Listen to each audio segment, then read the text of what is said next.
Hello there, you're watching India Global on NDTV. Over the next half an hour, we'll take you through the big international and foreign affairs stories that matter to India. Also on the show today, the big exclusive, the new U.S. Ambassador to India, Eric Garcetti, speaks exclusively to NDTV, his first TV interview after presenting his credentials. The new U.S. Ambassador has officially taken up his assignment in India. We will be in an exclusive conversation with Ambassador Eric Garcetti here on NDTV. Welcome to India, Ambassador Garcetti. Thank you. Feels like coming home, and I can't wait for the conversation. And now the headlines that we're tracking this week. Pakistan stares down the barrel as Imran Khan and his supporters take on the all-powerful army. The arrest of the former Pakistan Prime Minister sparks protest and violence in unprecedented scenes of demonstrators barging into military property. Over 1,000 arrested. White House announces Prime Minister Modi's first state visit to the US. President Biden to host a state dinner in a meeting that is clearly likely to focus on China in the Indo-Pacific. But in an exclusive and first conversation after taking over as US Ambassador to India, Eric Garcetti says the India-US ties stand on their own merit and not driven by China. California bans caste-based discrimination, adds caste as a protected category to an existing Civil Rights Act which provides that all people in the state of California be entitled to full equal accommodation, advantages, facilities and privileges.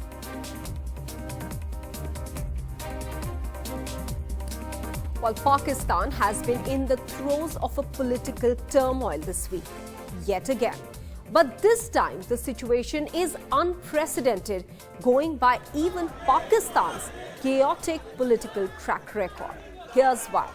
Now, these pictures that you can see right behind me there are, of course, of Imran Khan, but those of his supporters now and PTI workers as they took to the streets in Pakistan and took the Pakistan military head-on. If you know Pakistan, you know that its army is the most powerful institution in the country. No one takes on the army and escapes unscathed. So what has propelled his people to enter cantonments, surround the corps commander's house in Lahore and create mayhem on the streets in defiance of the forces?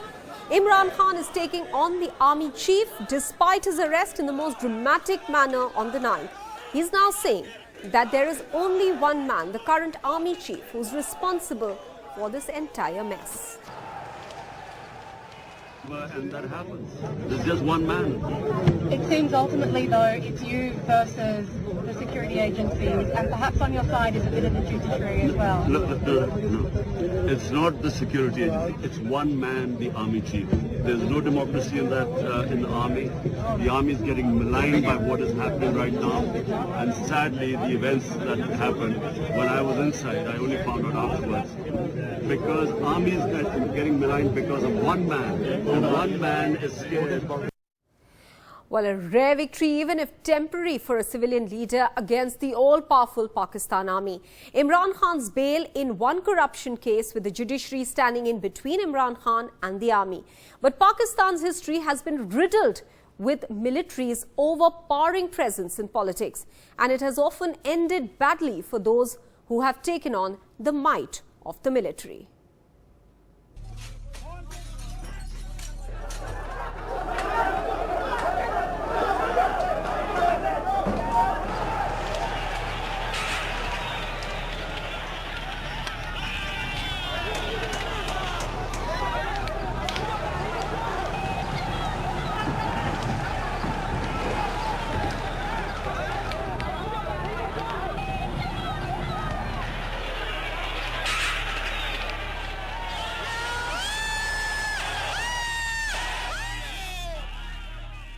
Violent protests in Pakistan.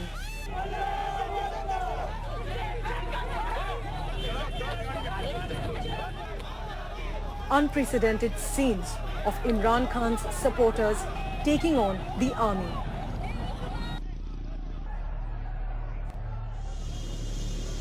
A move unthinkable in Pakistan, knowing the vice-like grip of the military over the country.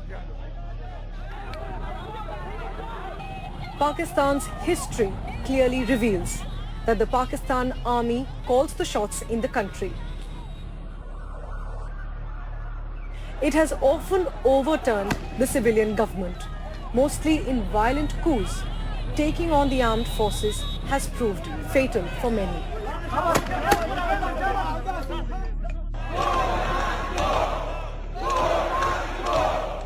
In 2022, Imran Khan himself lost power due to his relationship souring with the military bosses. This after he is believed to have interfered in military promotions. आखिरी गेंद तक मैं मुकाबला करता हूं. मैं कभी हार जिंदगी में नहीं मानी. He even axed Asim Munir as ISI chief in 2019, the same man who is now the army chief. Imran Khan has now accused top ISI officer Major General Faisal Nasir of trying to kill him twice. And with this, within days, he was arrested by the Pakistan Rangers in the most dramatic manner from the Islamabad High Court. The army has had an overpowering presence in Pakistan's politics. In 1958, Pakistan saw its first military coup. General Ayub Khan dislodged President Iskandar Mirza, who was later exiled. Though martial law lasted for 44 months, but military masters Ayub Khan and Yahya Khan held power for 13 years till India defeated Pakistan in 1971.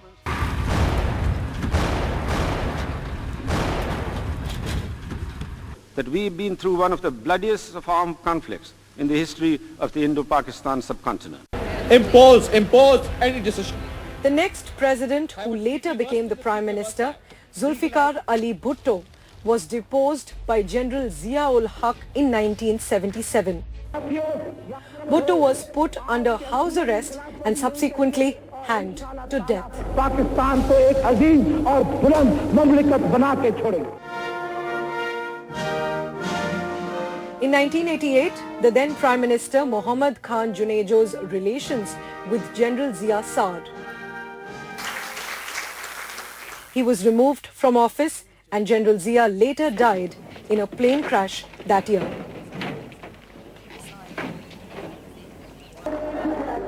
In 1997, Prime Minister Nawaz Sharif returned to power.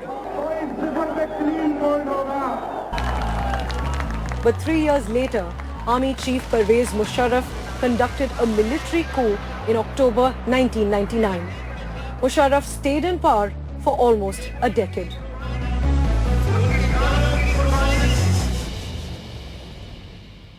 Let me now go across to journalist Taha Siddiqui, who's joining us from Paris. He has been a Pakistani citizen in exile since 2018. Taha, many thanks for speaking with NDTV. First of all, Taha, explain to us, how dangerous is it in Pakistan if one takes on the army? Well, it has been very dangerous when you have challenged the military in the past. But we're seeing that Imran Khan and his supporters are doing something which is unprecedented and something that was perhaps not expected and is a surprise to many because of the way they have ransacked military installations across the country. They've gone into Corps Commander House, they've gone into the GHQ headquarters in Rawalpindi recently, and they continue to carry out these protests. Historically, it's always been that the military is a red line that you cannot cross. And once you cross it, you can face very, serious consequences in the form of all of those people who have challenged the military. You can be abducted, kidnapped, killed, go missing. But in this case, I think the military is finally on the retreat and does not know what to do. And we can see that today only, one of the corps commanders from Lahore, whose house was ransacked, was actually fired by the military from his position because he could not contain those protests. So the military seems to be right now facing a lot of internal divisions, a lot of outside pressures, and it seems like as if it doesn't know what to do. But why do you think that the army is, as you are saying, taking a step back over here? And why do you think Imran Khan supporters, PTI workers are willing to risk it? Well, I think one of the main reasons is the popularity Imran Khan has enjoyed since his ouster. Imran Khan has really, played the game, the political narrative really well since his ouster last year, when he started saying that he was ousted in a foreign conspiracy, and then he started, slowly and gradually naming the conspirators. First, he said it was the U.S., and then he backed down from it and started blaming internal actors. He was first blaming the military, the last military chief, General Bajwa, who retired, but at the same time, I think the biggest problem here is the upcoming elections. In the upcoming elections, the Pakistani government right now, which is led by the PMLN, the Sharif Party and the People's Party with a coalition, they think that they do not stand a good chance to win. At the same time, the military knows that if Imran Khan makes a comeback, he will go after them because of the ouster that was orchestrated by the military last year. So, and specifically, as you also mentioned in your initial report, that the current army chief was the ISI chief who was sacked by Imran Khan. Correct. So there are a lot of factors, and because of this election year, they want to stop Imran Khan at any cost, and that's why I think they're doing all of these actions, arresting him, putting curfews in the city, like the Section 144 right now across Pakistan. You cannot go out and protest, etc. But Imran Khan manages to gather more and more support because mainly because I think it also has to do a lot with the military being exposed, because the military has intervened and manipulated and maneuvered politics for so long that for the last 5 years, 10 years, the military was, the people were being told that Imran Khan is the solution. And that was the military also managing that narrative. Right. And now the military is saying that Imran Khan is not also the solution. So people are really fed up with this sort of manipulations that the military continues to carry out. Okay. All right. Taha Mai, thanks for speaking with NDTV. Now from the turmoil in Pakistan to a delightful story from the other side of India's border. A story about the opening up of the border hart or the weekly markets. This is on the border with Bangladesh. This after a closure of 3 years due to the COVID-19 pandemic. To people contact being a very crucial aspect in diplomacy, and as many in the hart said, it will help in maintaining bonhomie across the border.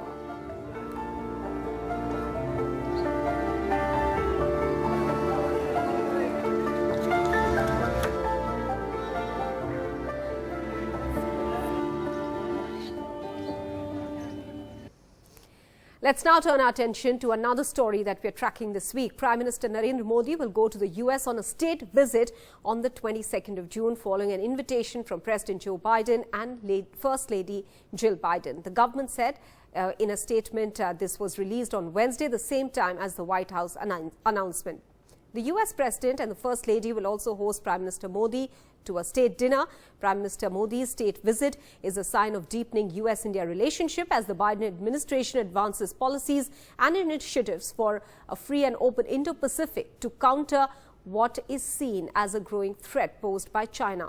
Both India and the U.S. are working to shore up support against China's growing assertiveness. Prime Minister Modi visited in fact, the White House in 2021 as well, but that was part of the Quad Summit, bringing together the US, Australia, Japan and India, and not a full state visit. The US and India last month announced an initiative on critical and emerging technology as well, a plan to share advanced defense and computing technology, including the joint production of General Electric jet engines. Meanwhile, in an exclusive and first conversation after taking over as the US ambassador to India, Eric Garcetti told NDTV that India and US ties stand on their own merit and not driven by China.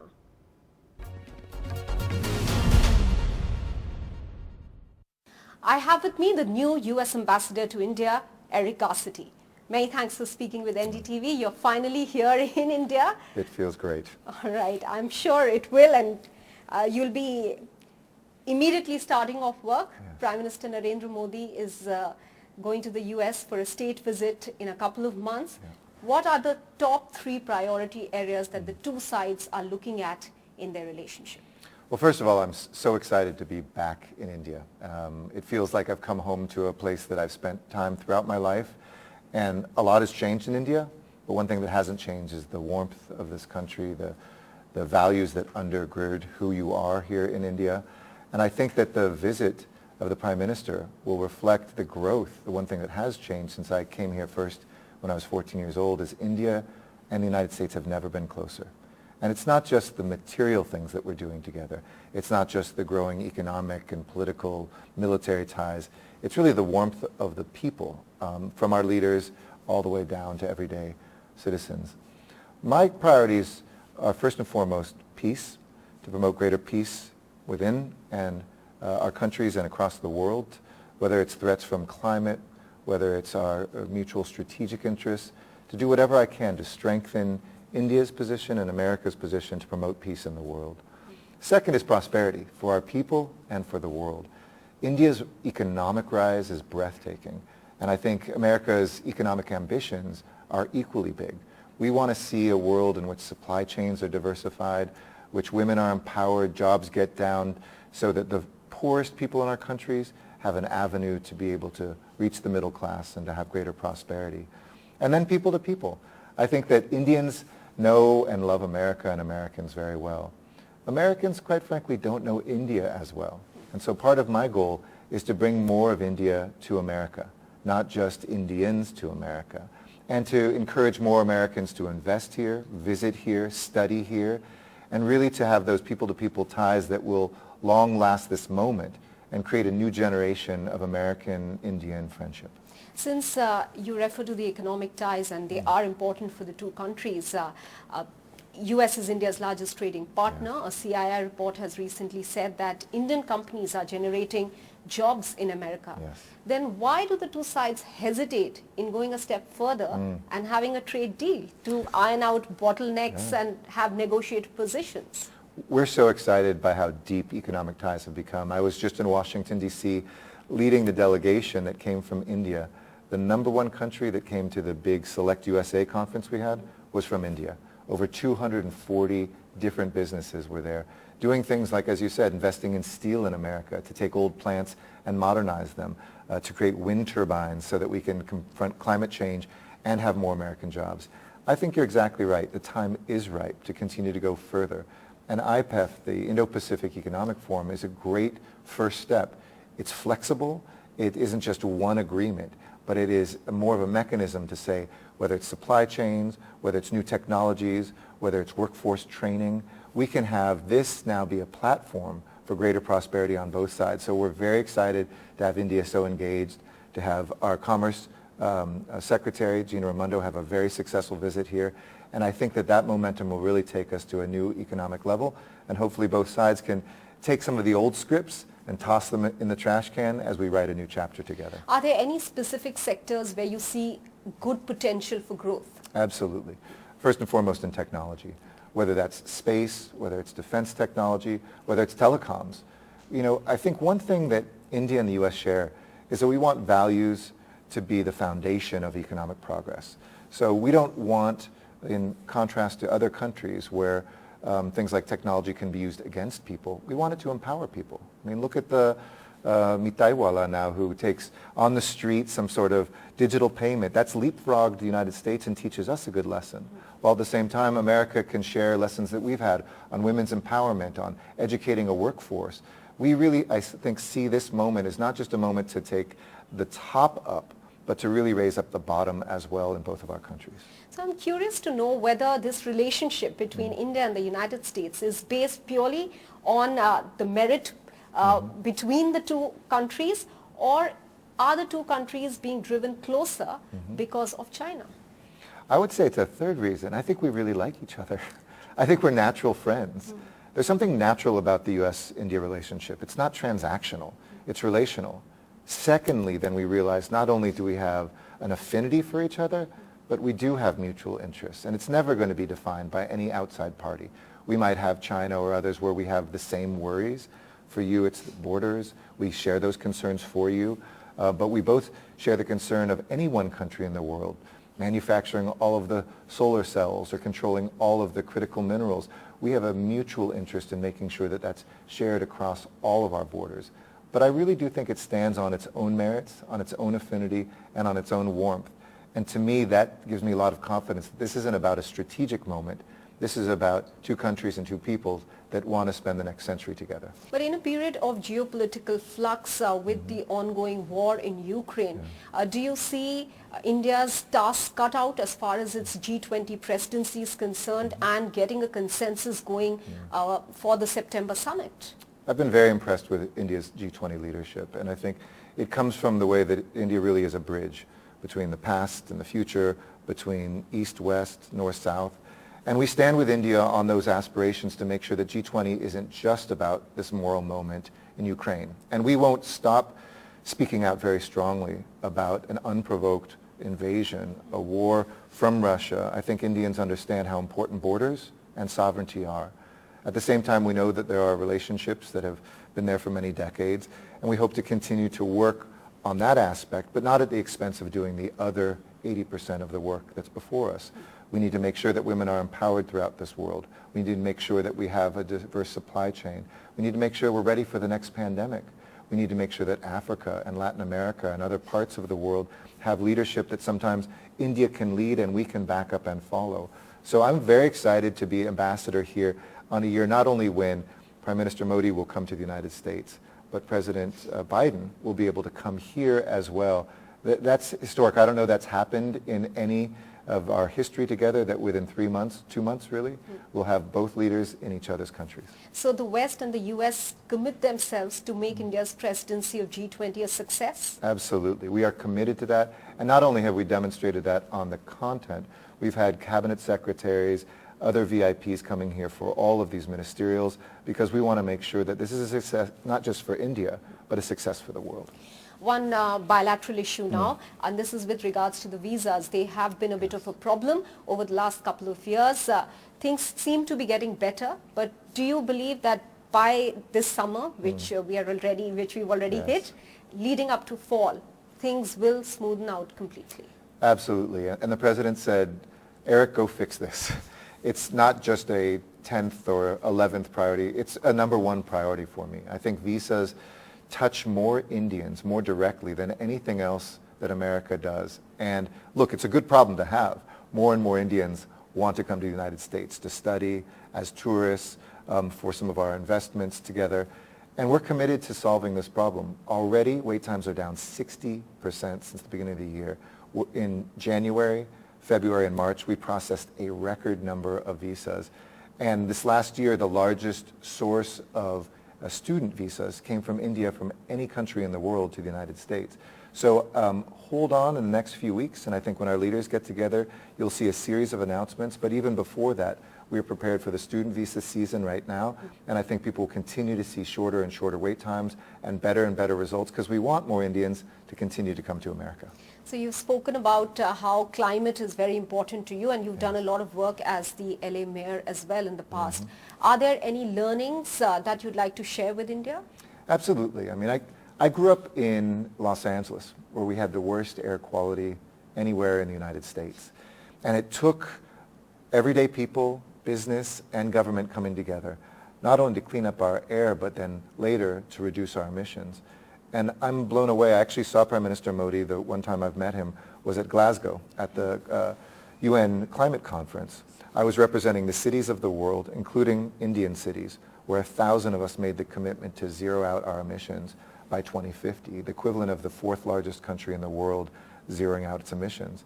And I saw him also lay down a marker for India. And I've seen the remarkable progress here. But it isn't just in power generation. It has to be in the way we live, our transportation networks. So one of my priorities as ambassador is to bring the knowledge I had as mayor to say, what can I do to help India at the subnational level, states and cities, to do those things, those everyday things that will help us all confront this climate crisis, because India is on the front line. Make no mistake. Indians will feel this as extremely as any population in the world. And I want to look back 20 years from now and say we not only saved the world, but we helped save India too. My final question to you. India's come out with a sharp response to a report recently by the U.S. CIRF. Despite that, would you want to continue to take up issues on human rights and democracy with India, considering you've said that in the past? We share those values. I mean, I think the foundation of both of our countries is freedom, democracy, rule of law. Look, democracy is tough. I would start with humility, because in the United States, Indians can see we don't always get it right too. And friends can engage on these things without being offended from each other and learn from each other. I think there's lessons from India to teach America when it comes to democracy. And we'll never stop engaging, but we'll do it respectfully, we'll do it in the right form, and we'll engage not just with government, but with the diverse population of India, something I'm so excited to continue doing, because India's strength is in its diversity, just as it is in America. Eric Garcetti, many thanks for speaking with NDTV. Thank you. I look forward to many more conversations in the years ahead. Thank you.